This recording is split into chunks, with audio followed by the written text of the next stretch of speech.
I am continuing my Ballet Bloopers series. This one is Ballet West, Sleeping Beauty, and the Stairs Exploding. The special effects in ballet are not anything like the big blockbuster movies that we watch on television, but we do have some really good ones.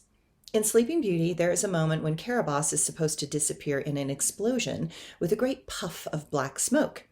As the fireworks go off, I am supposed to melt into the staircase. The people and the king are running after Caraboss trying to stop her, even though the curse is tempered by the lilac fairy for Aurora to fall asleep for 100 years instead of dying.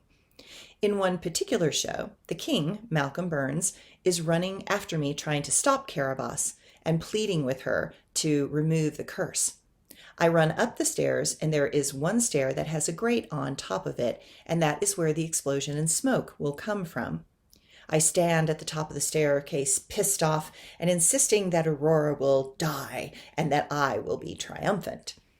When instead of a small explosion and smoke happening as I disappear into the floor, an enormous explosion happens and I am going down into the staircase. Thank God.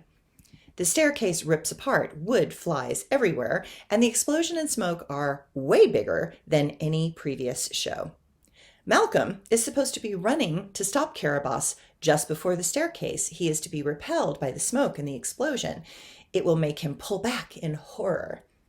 Let's just say this time he's literally blown off his feet. Debris is scattering and he's trying to not get hit by it as the staircase explodes into the rubble and the smoke is way bigger than normal. As it happens, I am fortunately diving into the floor and away from the debris. The explosion was so loud that Malcolm had some hearing loss for weeks. It was so strong it had a concussive effect on the air as it powerfully moved out in a wave.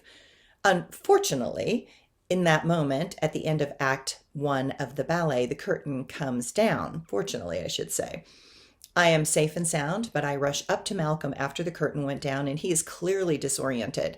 The stairs are in pieces, blown apart by the explosion. The audience had made an audible gasp. I wondered if they realized that the realness of the effects was not supposed to be so real. The next day, the crew guys explained that they had been using some older gunpowder, but it had run out. They had tested that type and knew its explosive potential and had made adjustments for how much to use. But they got new gunpowder and had made the mistake to not test it. They assumed it was the same strength as the last one. Clearly, it was not. At least no one was hurt permanently. Malcolm's ears did recover, and as far as I know, there was no long-term damage.